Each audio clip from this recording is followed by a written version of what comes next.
नमस्ते। आज का topic hypothesis testing in machine learning.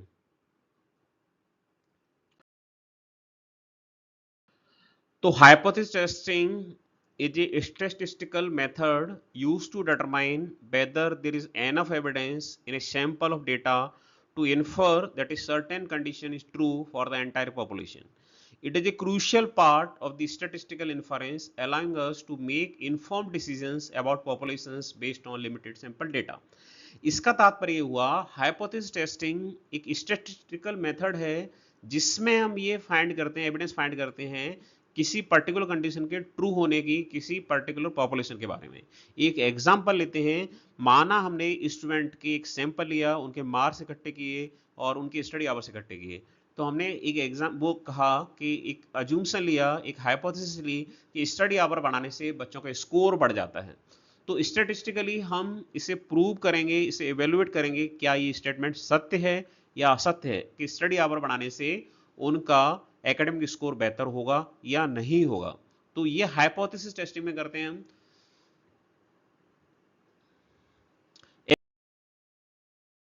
Essentially, it is a formal procedure for making decisions based on data, and it involves a structured approach to evaluate claims or assumptions about a population parameter like mean, proportion और variance। मतलब ये एक formal procedure है, जिस structure approach है data के आधार पे, जिससे हमने जो दावे किए थे, जो अज्यूम्सन थी किसी पॉपुलेशन पैरामीटर के बारे में, उन्हें हम चेक कर पाएं, उन्हें एवेल्युएट कर पाएं। एक और एग्जांपल देखते हैं। गेट का बच्चों ने पेपर दिया शनिवार को मैकेनिकल का, और रविवार को भी गेट का पेपर दिया, 2 शिफ्ट में पेपर हुआ। तो हमने माना कि पहले पेपर में जो मीन था, पहली शिफ्ट में जो मीन मार्क्स आ रहे थे, एवरेज मार्क्स आ रहे थे बच्चों के, और दूसरी शिफ्ट में जो एवरेज मार्क्स आ रहे हैं, वो दोनों समान है। ये अजूमशन लिया हमने। फिर डेटा इकट्ठा करके हम ये चेक करेंगे, एवेल्यूट करेंगे क्या हमारा जो अज्यूमशन था, जो हमारी नल हाइपोथेसिस थी, वो सत्य है या असत्य है। अगर मीन मार्क्स कम आ रहे हैं पहले शिफ्ट में, दूसरे में ज्यादा आ रहे हैं, इसका मतलब पहले शिफ्ट का पेपर टफ था, दूसरे शिफ्ट का पेपर थोड़ा इजी था।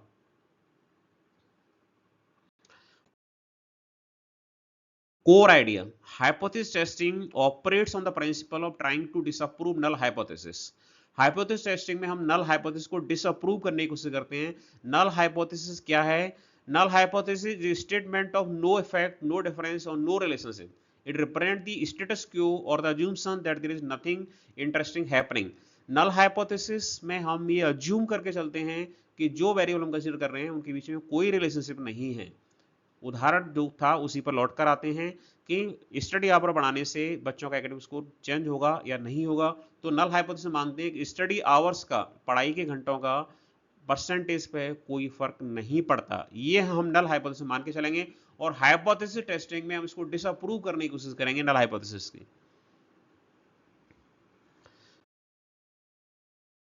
Alongside the null hypothesis, we define an alternative hypothesis। हम नल हाइपोथेसिस के साथ अल्टरनेटिव हाइपोथेसिस डिफाइन करते हैं, जिसे एच अल्फा एच वन बोलते हैं। This is the statement that we are trying to find evidence for and it is generally contradicts the null hypothesis. वास्तव में ये वो स्टेटमेंट होता है जिसके फेवर में, जिसके पक्ष में हम सबूत इकट्ठा करते हैं, और ये नल हाइपोथेसिस को कॉन्ट्राडिक्ट करता है। जैसे अभी वाला जो एग्जांपल था कि स्टडी आवर बढ़ाने से, पढ़ाई के घंटे बढ़ाने से एकेडमिक स्कोर बेहतर होता है। ये ऑब्जर्वेशन था हमारा। नल हाइपोथेसिस हमने माना कि कोई फर्क नहीं पड़ता, अगर आप स्टडी आवर बढ़ाएंगे, ज्यादा घंटे पढ़ाई करेंगे, तो आपके एकेडमिक स्कोर पे कोई फर्क नहीं पड़ेगा, ये कहेगी नल हाइपोथेसिस। अल्टरनेट हाइपोथेसिस कहेगी कि नहीं, स्टडी आवर बढ़ाने से फर्क पड़ेगा, आपका एकेडमिक स्कोर बेहतर होगा या नहीं होगा। दोनों चीजें हो सकती हैं कि ज्यादा पढ़ने से कम स्कोर आ जाए, वट मतलब उसका कॉन्ट्राडिक्शन होना चाहिए, सीधी बात ये। नल हाइपोथेसिस को कॉन्ट्राडिक्ट करेगी कौन? Alternative hypothesis. अब है purpose of hypothesis testing. Hypothesis testing का पर्पस क्या है? To make a inference about a population based on data collected from a sample. किसी पॉपुलेशन के बारे में जो हमने डेटा इकट्ठा हुआ है, उसके आधार पर कोई निष्कर्ष निकाल पाए। हमने सारे भारत के सारे स्टूडेंट का डेटा इकट्ठा नहीं किया, मान ली 2 कॉलेज का, 4 कॉलेज का, 10 कॉलेज का डेटा इकट्ठा किया, तो वो एक सैंपल है पॉपुलेशन में से। उसके आधार पर हमें निष्कर्ष निकाल पाए कि ज्यादा पढ़ने से ज्यादा बेहतर एकेडमिक स्कोर आ जाता है। दूसरा है to quantify the likelihood that observe difference और relationship in the data occurred by chance. मतलब हम ये जो है ना कि डेटा हमने जो इकट्ठा किया हुआ है, उसमें हम क्वांटिफाई करते हैं उस लाइक्लीहुड को कि जो अंतर आ रहा है, कि जो रिलेशन पे जो अंतर आ रहा है वो चांस बाई चांस है। और हम उसमें अज्यूमशन से लेकर चलते हैं, बाई चांस से मतलब हम ये मान के चलते हैं कि स्टडी आवर के कारण कुछ बच्चों के नंबर बढ़ गए हैं, वो बाई चांस बढ़ गए हैं, हकीकत में नहीं बढ़ गए हैं। तो इसे हम क्वांटिफाई करते हैं, मतलब क्वांटि उनकी वैल्यूज लिखते हैं कि भाई ये वैल्यूज आपके स्टडी आवर्स की है और ये जो वैल्यूज आ रही हैं आपकी ये परसेंटेज की है। तो कुछ के ने तो ज़्यादा पढ़ाई की, फिर उनके नंबर अच्छे नहीं आए, तो हम बाई चांस मानकर चलते हैं उनको, और ये सिर्फ अज्यूमशन है। अगला पर्पज है to evaluate claims about population parameter. The average height of adult in this city is 170 centimetre और new drug reduce blood pressure. मतलब पॉपुलेशन पैरामीटर के बारे में जो क्लेम्स हैं उन्हें इवेल्युएट करते हैं। इस शहर में जो लोगों की एवरेज हाइट है एडल्ट्स की वो 170 सेंटीमीटर है, या जो नई दवाई आई है वो ब्लड प्रेशर को कम करेगी। तो इन पॉपुलेशन पैरामीटर्स को हम क्या करते हैं, इवेल्युएट करते हैं। अगला पर्पस है to help researcher and business make data driven decisions by providing a structure framework for assessing the validity of their assumption. जो आपके बिजनेसेस हैं वो डेटा के आधार पर डिसीजन ले पाते हैं, एक फ्रेमवर्क उनके सामने तैयार हो जाता है कि जो अजम्पशन है वो वैलिड है कि नहीं है। नई दवाई ब्लड प्रेशर को कम करती है तो डॉक्टर या जो पेशेंट है उनके बीच उसकी पॉपुलरिटी बढ़ेगी, नहीं करती है तो जो कंपनी ड्रग बना रही है हो सकता है उसको अपने ड्रग में अपनी दवाई की कंपोजिशन में कुछ बदलाव करना पड़े। तो बिजनेस एक डिसीजन ले सकता है, अगर वास्तव में मरीज को फायदा पहुंचा रही है वो दवाई, तो आपकी जो फार्मा कंपनी है वो निर्णय लेगी कि हमसे कंटिन्यू करेंगे, नहीं पहुंचा पा रही है डिसकंटिन्यू करेंगे, उसके जो कंपोजिशन है केमिस्ट्री है उसमें उसको बदलाव करेंगे।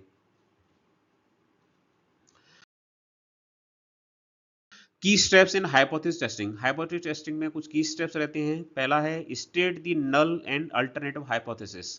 सबसे पहले आप नल और अल्टरनेटिव हाइपोथेसिस को बताएंगे, इनके आगे विस्तार से हम देखने वाले हैं। अब दूसरा है choose the significance level. Generally हम ये 5% या 1% सिग्निफिकेंस लेवल लेकर चलते हैं।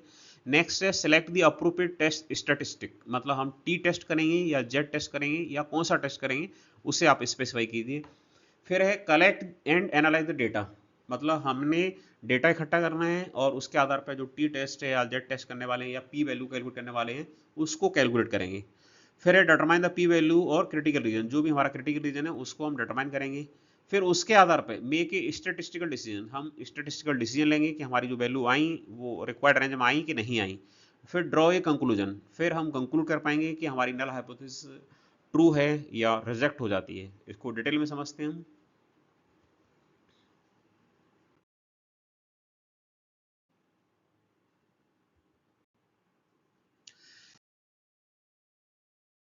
पहला नल एंड अल्टरनेटिव हाइपोथेसिस, इनके बारे में हमने बात की कि नल हाइपोथेसिस क्या कहती है। ये this is the statement of no effect, no difference और no relationship.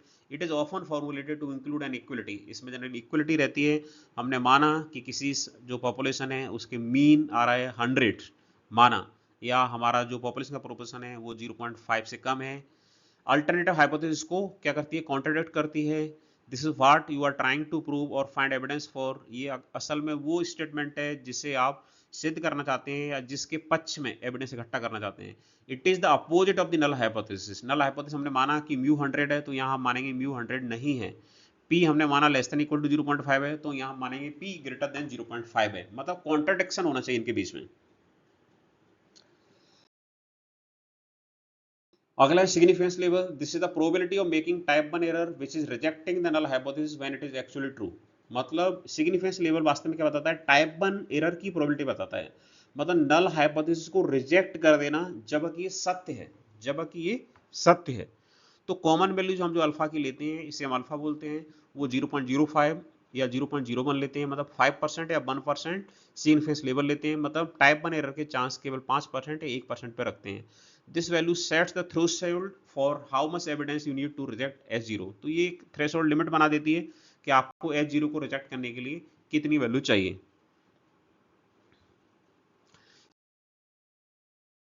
Select the appropriate test statistics, मतलब आप जो टेस्ट करने वाले हैं उसमें जेड टेस्ट करेंगे, टी टेस्ट करेंगे या चाई स्क्वायर टेस्ट करेंगे या एफ टेस्ट करेंगे, वो हमें देखना पड़ता है कि हम कौन सा टेस्ट कब करें। जेड टेस्ट, टी टेस्ट, चाई स्क्वायर टेस्ट और एफ टेस्ट के बारे में हम डिटेल से अलग अलग वीडियो अपलोड करेंगे, तो आप उनमें देख सकते हैं कि जेड टेस्ट का इस्तेमाल कब होगा, टी टेस्ट का इस्तेमाल कब होगा, चाई स्क्वायर टेस्ट का इस्तेमाल कब होगा, एफ टेस्ट का इस्तेमाल कब होगा। ये डिपेंड करता है डेटा के टाइप पर, रिसर्च क्वेश्चन पे and assumption about the population distribution. हमारा सैंपल साइज बड़ा है, सैंपल साइज छोटा है, और वेरिएंस उनमें कम है, वेरिएंस ज़्यादा है, या कैटेगरिकल डेटा है। बहुत सारी चीज़ें प्रोवाइड करेंगी कि हम कौन सा टेस्ट स्टैटिस्टिक्स लेने वाले हैं, हमारी चॉइस क्या होगी, कौन सा टेस्ट हम करने वाले हैं। नेक्स्ट स्टेप है हमारी डेटा एनालिसिस की। Collect and analyse the data. हम टेस्ट स्टैटिस्टिक कैलकुलेट करने के लिए डेटा इकट्ठा करेंगे, सैंपल डेटा, और उस डेटा के आधार पर हम चोजन टेस्ट परफॉर्म करेंगे। वही एग्जाम्पल लौट के आते हैं कि एकेडमिक स्कोर बढ़ाने से बच्चों का एकेडमिक स्कोर तब बढ़ता है जब स्टडी आवर बढ़ जाते हैं। तो हम इसके लिए गूगल फॉर्म के थ्रू या इंटरव्यू के थ्रू किसी अन्य माध्यम से डेटा इकट्ठा करेंगे। बहुत सारे बच्चों का डेटा इकट्ठा करेंगे, मान लीजिए 10,000 बच्चों का या 10 लाख बच्चों का डेटा इकट्ठा करेंगे। तब हम टेस्ट परफॉर्म करेंगे और हम ये कहने की स्थिति में होंगे कि स्टडी आवर बढ़ने से एकेडमिक स्कोर बढ़ता है या नहीं बढ़ता है।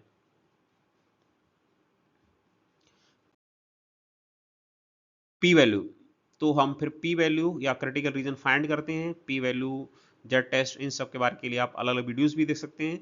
लेकिन पी वैल्यू अप्रोच क्या है हमारी, the P value is the probability of obtaining a test statistic as extreme as और more extreme than the one observed, assuming the null hypothesis true, a small p value indicates strong evidence against h0। अगर हमारी p value कम आती है, जो आपका critical reason आपने ले रखा है या कॉन्फिडेंस इंटरवल जो ले रखा है उससे कम आती है, इसका मतलब हमारी नल हाइपोथेसिस के रिजेक्ट होने के चांस बढ़ जाते हैं।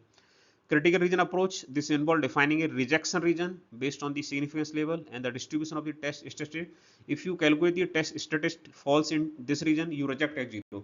तो हमारा क्रिटिकल रीजन अप्रोच ये है कि अगर इसके अंदर आ गया हम जो भी वैल्यू है तो हम रिजेक्ट कर देंगे, एच जीरो को नहीं आया तो हम रिजेक्ट नहीं कर पाएंगे। जैसे अभी तक हमने पी वैल्यू अगर 0.5 से कम आ जाएगी तो हम एच जीरो को रिजेक्ट कर देंगे।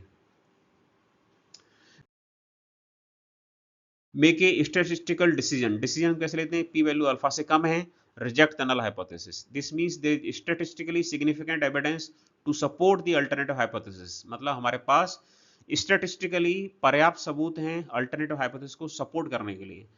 यदि पी वैल्यू अल्फा से बड़ी है तो नल हाइपोथेसिस को हम रिजेक्ट नहीं कर पाएंगे। This means there is not enough statistical significance evidence to reject H zero. इसका मतलब है कि एच जीरो को रिजेक्ट करने के पर्याप्त हमारे पास एविडेंस नहीं है। इसका मतलब ये नहीं कि वो सत्य हो जाए। Note: falling to reject H0 does not mean H0 is true. It just means you don't have enough evidence to prove it false. H0 को रिजेक्ट करने का मतलब ये नहीं है कि ये सत्य है। इसका मतलब है कि हमारे पास पर्याप्त सबूत मौजूद नहीं है इसे फॉल्स प्रूव करने के लिए।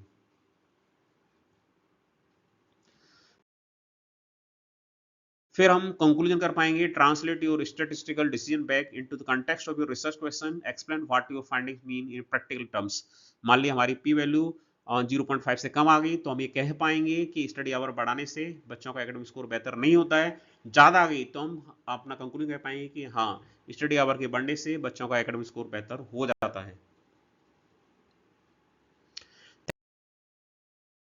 Thank you very much for watching this video. If you have any doubt, please write in the comment section. If you want video on any particular topic, please do mention in the comment section. Jai Hind, Jai Bharat.